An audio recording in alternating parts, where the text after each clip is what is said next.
Hey guys, what's going on? It's theteapotslaya here, and today we're going to be talking about the DayZ standalone versus the Arma 2 DayZ mod. And I know it's only been out for a day, and I know that it's in the first alpha, but already I think it's better than Z. I think the graphics are better than the Arma 2 mod, and basically we're just going to be going in depth, sort of talking about what we think about it, really. And make sure to post your views in the comments, because obviously it isn't just my point that's valid. It's everyone's point. This video doesn't say which is better. You say which is better in a way, if that makes any sense. But you know, I'm just going to be giving my views and saying what I think. I'll kick off by talking about some of the stuff in the standalone, which I think's better than in the mod version. There's some of the enhancements you could say is an updated run engine, isn't basically a more recent version of the Arma 2 Operation Arrowhead engine. An updated Churnerous map, which is good because I was getting kind of bored and sick and tired of looking at the the old map. After a while you just kind of get used to it, and it kind of pisses you off.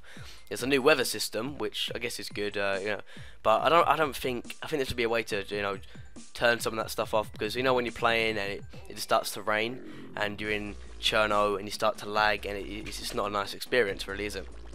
There's so many more enthrall buildings, I can't even get into that. We're talking every single building that I've gone up to, you could get into. I mean, the most obscure building in the middle of nowhere, you go into it and there's stuff in there. And there's books in there, books with like 500 pages.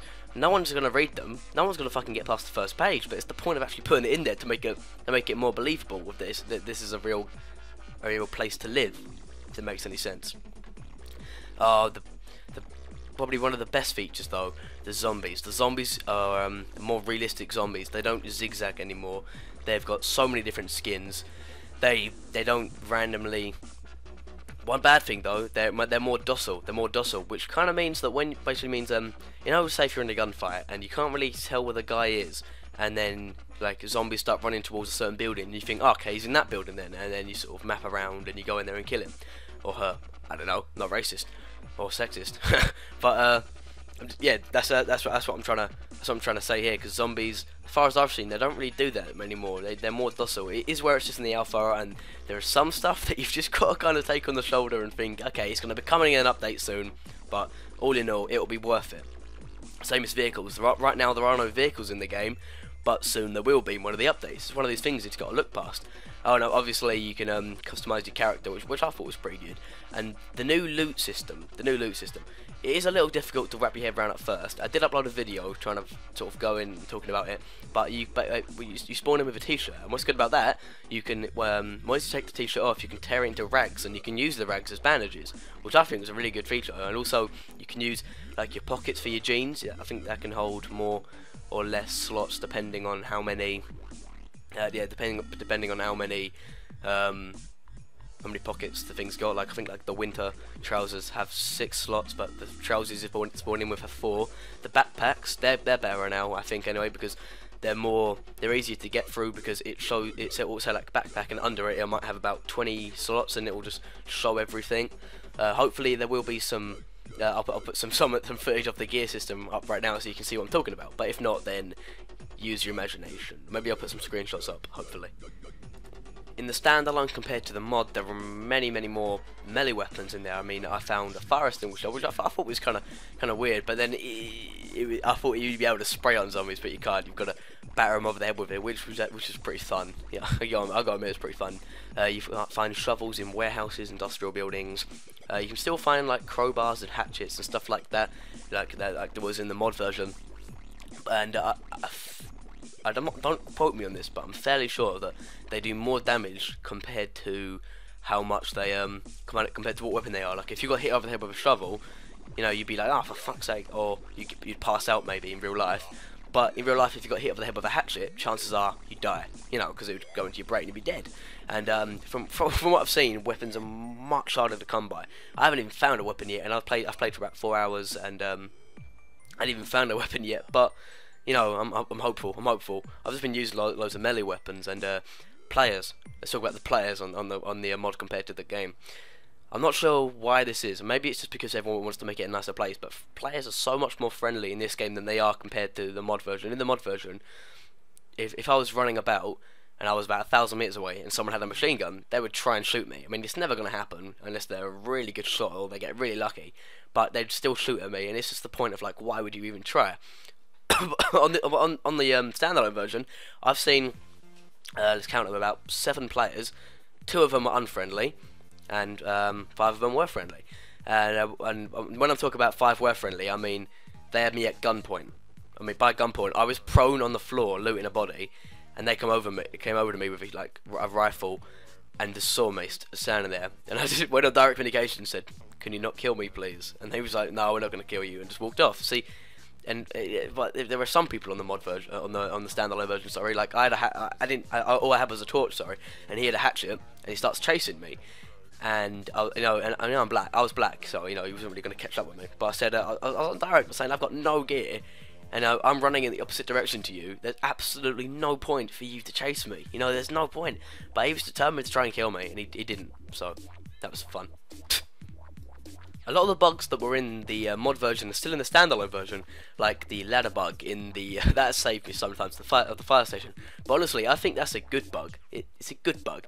What they should do, they should either mod the map so that you can get on that part of the ladder from the inside, because when you're getting chased up by zombies and you don't want to make any noise, and you don't want to, you haven't got a hatchet or something, and you can't take the zombies out without making loads of noise. It's a nice way out, if that makes any sense. There should be a ladder on the inside to get outside, if that makes any sense. I think there should be. I think that would be good, or like a broken window that you can jump out of. I mean like that, not onto the floor, onto the roof of the fire station from the top or something. And obviously you take damage, but it'd all be worth it. The jump, if you're sprinting, you can do like a little jumpy.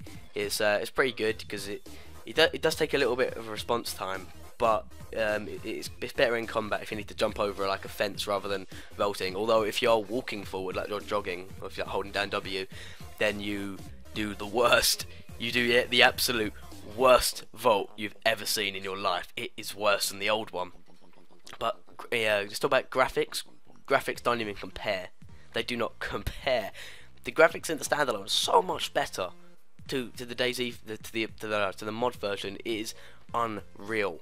But like I said, a lot of the bugs that are still in the mod version are still in the standalone, but it's still in the alpha. You have to give it time to be able to caress itself out. Why did I say caress itself out? That makes no sense. A lot of the bugs that were in the mod version are still in the standalone version, like the ladder bug in the that saved me sometimes the fire station. But honestly, I think that's a good bug. It's a good bug. What they should do, they should either mod the map so that you can get on that part of the ladder from the inside, because when you're getting chased up by zombies and you don't want to make any noise, and you don't want to, you haven't got a hatchet or something, and you can't take the zombies out without making loads of noise. It's a nice way out, if that makes any sense. There should be a ladder on the inside to get outside, if that makes any sense. I think there should be. I think that would be good, or like a broken window that you can jump out of. I mean like that, not onto the floor, onto the roof of the fire station from the top or something. And obviously you take damage, but it'd all be worth it. The jump, if you're sprinting, you can do like a little jumpy. It's pretty good because it does take a little bit of a response time, but it's better in combat if you need to jump over like a fence rather than vaulting. Although if you're walking forward, like you're jogging, or if you're holding down W, then you do the worst. You do the absolute worst vault you've ever seen in your life. It is worse than the old one. But just talk about graphics. Graphics don't even compare. They do not compare. The graphics in the standalone are so much better to the DayZ to the mod version. It is unreal. But like I said, a lot of the bugs that are still in the mod version are still in the standalone, but it's still in the alpha. You have to give it time to be able to caress itself out. Why did I say caress itself out? That makes no sense. And I'll just say, the footage in the background is actually footage from my tips and tricks video that I did. If you want to go check that out, then link will be in the description. It probably will help you out in the game if you haven't got it yet, or maybe if you have got it, it might tell you a few things you don't know. And people have been posting stuff on there that might help you out. So anyway, guys, and the reason I use this instead of getting new footage was just for the simple fact that it's got this video had everything in it. It shows the gear system, it shows players friendly and not friendly, and it shows everything. Anyway, guys, thanks for watching. It really has been great. This game, if you haven't got it yet, then fucking put it on your Christmas list. I'll sell it to bring it down the DayZ chimney, but make sure it doesn't break his legs on the way down. Guys, thanks for watching. If you did like the video, then please give it a big thumbs up and subscribe to see more DayZ. I'll see you later, and the Teapot Slayer's out of here. Have fun.